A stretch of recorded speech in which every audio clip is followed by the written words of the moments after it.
আহা, কি দারুণ রৌদ্রোজ্জ্বল একটা সকাল, দারুণ লাগছে, দারুণ। কালকের ব্লগটা না শেষ করা হয়নি, ওই রান্না বান্নার পরে আর অনলাইন হতেই পারলাম না, মানে ক্যামেরাই হাতে নিতে পারলাম না। অনলাইন হতে পারলাম না কথাটা আবার ভুল কথা, ঠিক আছে, ক্যামেরাটাই হাতে নিতে পারলাম না, তা ওই জন্য আর ব্লগটা করা হয়নি। আর কালকে এইটা করে সমস্ত যে ওই নোংরা হয়েছিল ছাদে, পাতা ফাতা সব নিয়ে নিচে গেছিলাম, ধুয়ে টুয়ে রেখেছি পরিষ্কার করে। মিস্টার বিশেষ রাতে এসে বলছেন, ছাদটা একটু পরিষ্কার পরিষ্কার মনে হলো, পাকামি মেরেছো নাকি? নিজের বাড়ি নিজের ঘর। প্রায় 5 ফেব্রুয়ারি থেকে এখানে যারা ওই জমাদার আছে, মিউনিসিপ্যালিটির জমাদার, তাদের বলা হচ্ছে যে এক্সট্রা টাকা দেওয়া হবে, এসে ওপরের বাথরুম, নিচের বাথরুম, পিছনের দিকের এরিয়াটা আর ছাদটা একটু পরিষ্কার করে দিয়ে যাও। এদের যা পায়া ভারী, এদের তো আনতে পারলামই না আমি। না, ছাদের এই অবস্থা, বাথরুমটা আমি টুকটুক টুকটুক করে দীপকে দিয়ে, নিজে মিস্টার বিশ্বাসকে গালাগাল দিয়ে করিয়ে নিতে পারি, কিন্তু ছাদটা করতে পারছিলাম না। 1 মাস 1.5 মাস হয়ে গেছে, ছাদটাও করে ফেলেছি। একদিন 2 দিন বিকেলবেলা টাইম লেগেছে, 2 দিনের বিকেলবেলায় ছাদ পুরো করে ফেলেছি। আর এই যে ব্যাক টু প্রিভিয়াস রুটিন, সব জল টল দেবো। আর কালকের ব্লগটা না এন্ডই করা হয়নি, তো ভাবলাম ছাদে গিয়ে সুন্দরভাবে আলোর মধ্যে এন্ড করি, ভালো লাগে, ঝকঝকে তকতকে ব্লগ ভালো লাগে দেখতে। তোমাদের কতটা ভালো লাগে জানি না, আমি তো আমার স্মৃতি, আমার যেহেতু মনিটাইজেশন হয়নি, আমি এই কথাটা কিন্তু বলতেই পারি যে আমার স্মৃতির জন্য আমি ব্লগ করি। তো যাই হোক, বেশ ভালো লাগছে, জলটা দিই।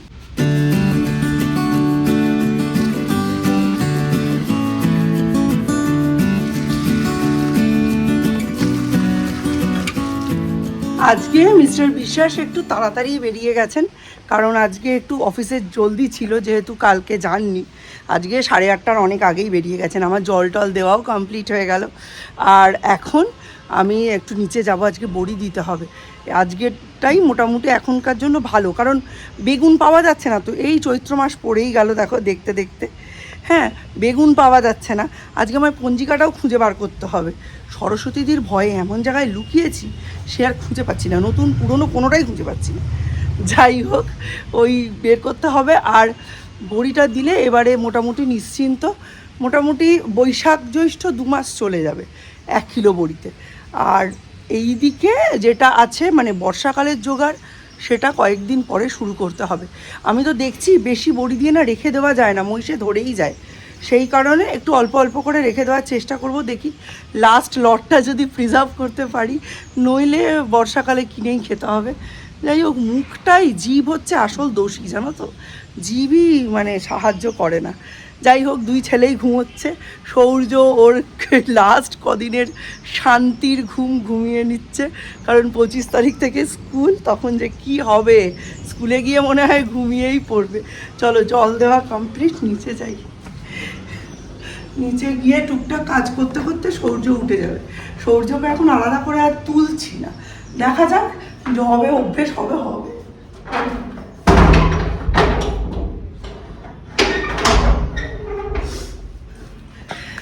এই ওপর নিচ করাটাই হচ্ছে আসল মানে অসুবিধা।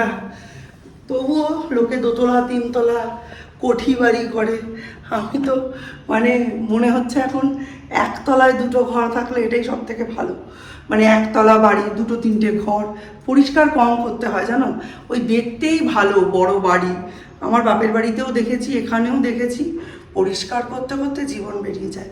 কালকে সরস্বতীদি দোতলাটা করেছে, কারণ ওই এসি সার্ভিসিং হলো, প্লাস হচ্ছে এসি সার্ভিসিং করতে গিয়ে সুইচ বোর্ডটা নষ্ট হয়ে গেছিলো, ওই সুইচ বোর্ডটা ঠিক হলো। তো সরস্বতীদি ওই সবগুলোর জন্য দোতলা করেছে, আজকে 1 তলা করবে। পর্দাটা টেনে দিই। কি পাখি বলো তো এটা, বুঝতে পারছি না। একটা মেল রয়েছে, একটা ফিমেল রয়েছে। এখানে চলছে বড়ি দেওয়ার কাজ। একটা কি পাখি ডাকলো, মনে হলো কুবো, ওই জন্য ফোনটা আনলাম, তা সে উড়ে গেল। এই যে 250 ডালের বড়ি দিয়ে রাখছি, এটাই লাস্ট লট। এটা দিয়ে রাখলে এখন কয়েকদিন নিশ্চিন্ত। গরমকালে বড়ি, আলু, সমস্ত সবজি দিয়ে পাতলা ঝোল খেতেও ভালো লাগে, বা ঝিঙে দিয়ে বড়ি দিয়ে পোস্ত, বড়ি আলু পোস্ত, সেটাও ভালো লাগে।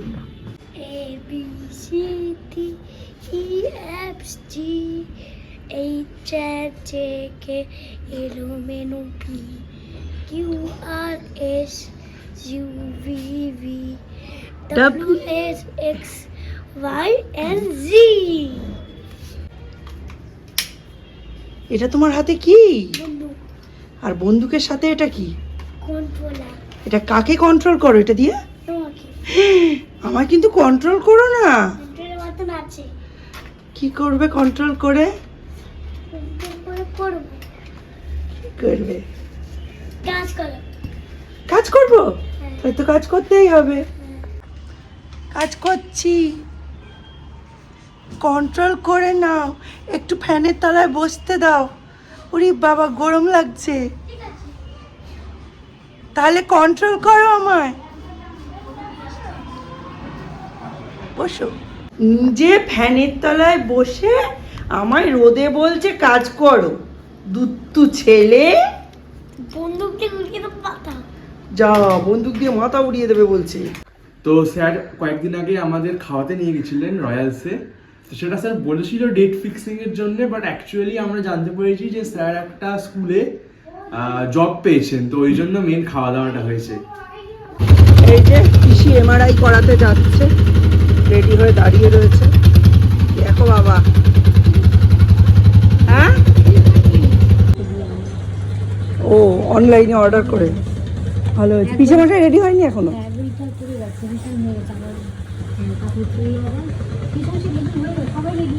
হ্যাঁ, চলো 11টার সময় হচ্ছে দ্বিতীয় দফার চা।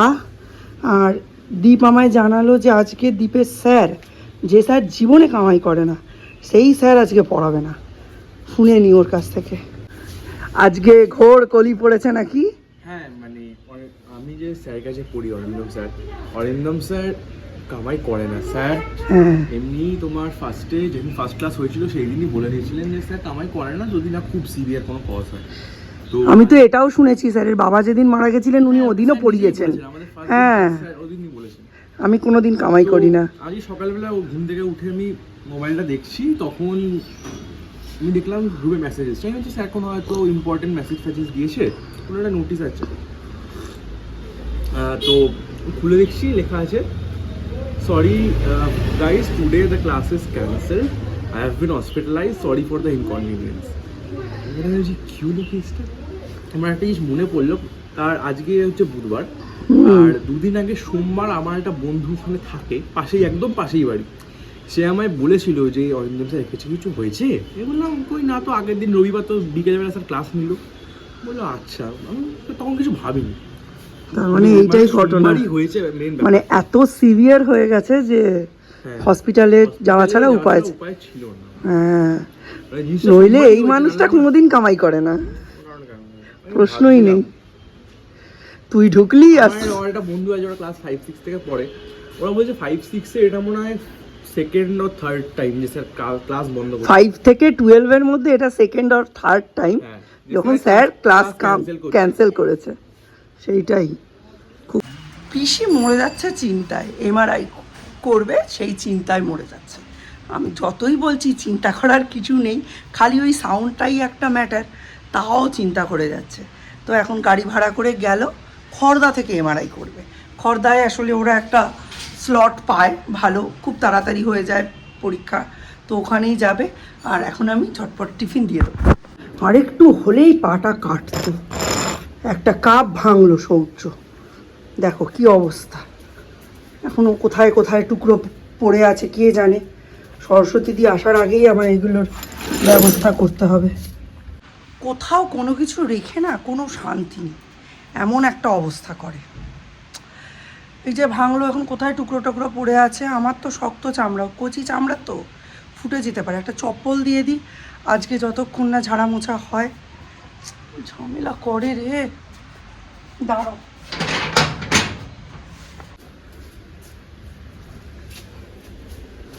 পিসির সাথে গিয়ে এই জুতোটা কিনে এনেছে। এই সৌর্য, আজকে সারাদিন এই জুতোটা পরে ঘুরবি, নইলে পায়ে কিছু না কিছু ফুটে যেতে পারে।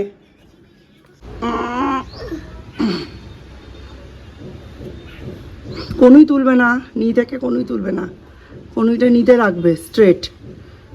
তুলছো কেন কোনুই? কোনুইটা রাখো, হ্যাঁ তোলো হাতটা।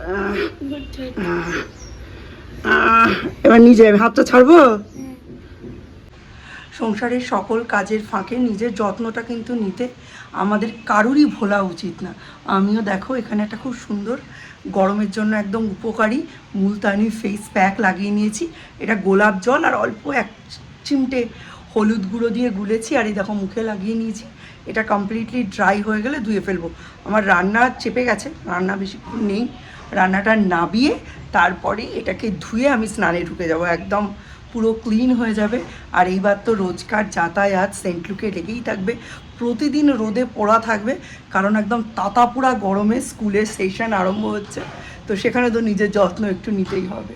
আর এই নিউ হেয়ার স্টাইলটাকে আরও বেশি যেন মানে ভালো লাগছে এই নাকছাবিটার জন্য। সত্যি বলছি, এই নাকছাবিটার জন্যই এই হেয়ার স্টাইলটা এত ভালো খুলেছে। আমি কিন্তু নিজে খুব হ্যাপি।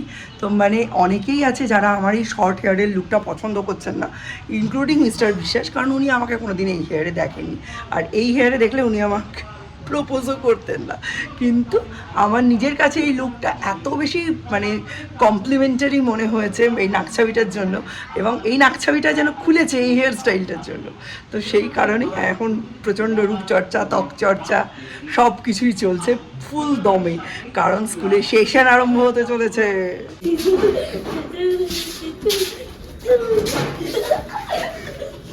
কি করছিস? হ্যাঁ ভাইকে একটু দে। আমি একমাত্র ড্রিবল করতে পারি। দিচ্ছি না, তুমি পায়ের কাছ থেকে নিয়ে নাও, তুমি তো বলের কাছাকাছি আছো। না আমার 6 রাউন্ড, তোমার ভাই রাউন্ড। এই কখন থেকে খেতে দিয়ে দিচ্ছি, আয় আয় আয় আয়, আর খেলতে হবে না, পরে খেলিস। ঢোক ঢোক। আচ্ছা দাদা কত গুড। বলে হাওয়া বের করে দেবো না খেললে। আচ্ছা অত সোজা নয় বলের হাওয়া বের করা। আচ্ছা সৌর্য পাপড়টা তুই খেয়ে নে।